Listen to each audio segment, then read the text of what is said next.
The message came through at 6:42 a.m., a few minutes after sunrise, when the sky was the color of ash and my coffee hadn't even cooled enough to drink. I remember because the vibration startled me. I glanced at the screen expecting a good morning text from Emily, maybe another photo of her dog lying on the wedding invitations she'd been so excited about. But instead, it was 7 words that hollowed me out instantly. I can't do this. The wedding's off. For a second, I just stared at the screen, trying to make sense of it. The words didn't seem real. We were supposed to be getting married in 11 days. The venue was booked, the rings were paid for, my suit hung neatly in the closet. I could still smell the faint scent of her perfume on the collar from the last fitting. I reread the text 3 times, my heart pounding harder with each pass. No explanation. No apology.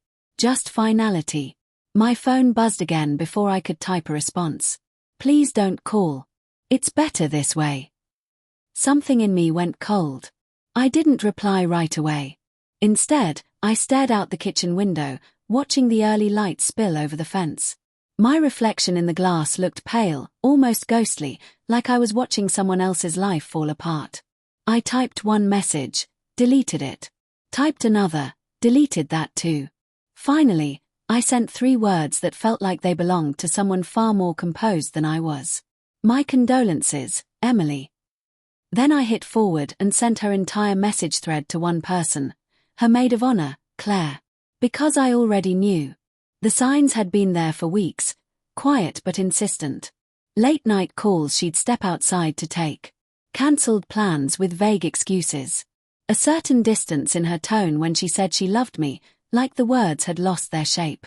And then, last week, I'd found the photo. It wasn't hidden well. Just tucked in the favorites folder of her phone, right next to our engagement photos. Emily, smiling in a way she hadn't smiled at me in months, her head resting against a man I didn't recognize. I didn't say anything then. Maybe because I wanted to give her a chance to come clean. Maybe because I was still stupid enough to hope she wouldn't confirm what my gut already knew. But that text. That was confirmation. By the time she sent it, I'd already pieced together enough to know who he was. Daniel Harper. Her co-worker. The same one she once claimed was just a friend. I'd met him once, at a company mixer. He shook my hand a little too confidently, his eyes lingering on Emily longer than they should have. I'd brushed it off at the time, thinking jealousy was an ugly thing to wear before marriage. Turns out, it would have been armor. I didn't go to work that day. I didn't do much of anything.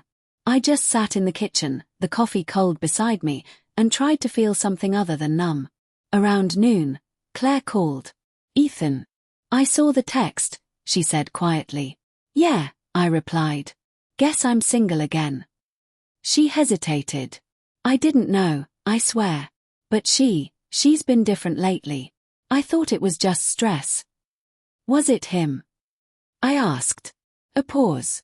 Then a soft, reluctant yes. The sound that left my throat wasn't quite a laugh, wasn't quite a sob. Claire sighed. I'm so sorry. I shouldn't even be telling you this, but, she said she's been seeing him for a few months. She thought ending things now would hurt less than marrying you and living a lie. Hurt less. I said. She cancelled our wedding by text. I know, she whispered. She's a coward, Ethan. You deserve better. The words should have comforted me, but they didn't. Nothing could. That night, I went for a drive. No destination, just the need to move. Rain slicked the streets, turning everything reflective.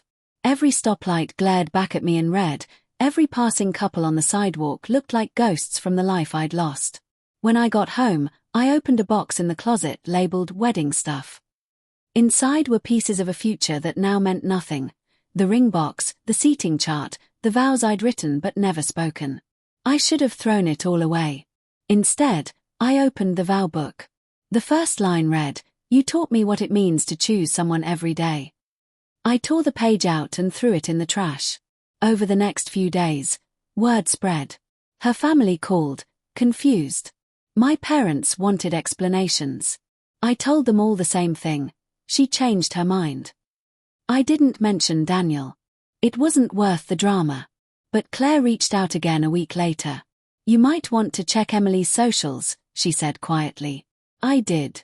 And there it was. A photo of her and Daniel at a beachside resort, arms around each other, captioned, "Finally free."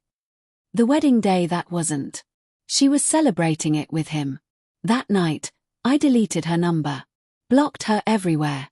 Packed a bag and drove to my brother's cabin 3 hours away. I stayed there for weeks, away from the noise, the questions, the pity. I rebuilt myself in small, deliberate ways. Morning runs, long walks, no phone calls. Healing wasn't dramatic, it was quiet, slow, a kind of grief that left fingerprints on everything. 2 years passed. Then, one morning, I got an email from an address I hadn't seen in ages. Subject: "Please read this." It was from Emily. Against my better judgment, I opened it. "Ethan, I don't expect you to forgive me, but I need to say this. Daniel left me. He said I'd never stopped talking about you. I've been living with that mistake every day. I thought what I felt for him was freedom. It wasn't. It was escape. You were the only person who ever made me feel safe. I ruined that. I just wanted you to know I'm sorry." I sat there for a long time, rereading it. Not out of hope, but disbelief. For a moment, I almost replied. But then I remembered the cold text that ended everything. The hollow way she'd said, "It's better this way." The photo of her on the beach while I sat in the dark. Instead, I hit forward and sent her message to Claire. No words. No explanation. Just closure. A few minutes later, Claire replied, "Guess some people only realize what they had after they destroy it." She was right. I closed the laptop, stepped outside, and watched the morning light break through the trees. For the first time in a long while, I felt at peace. Some heartbreaks don't end with revenge or reconciliation. They end with quiet understanding. Emily had chosen her freedom. And I had finally found mine.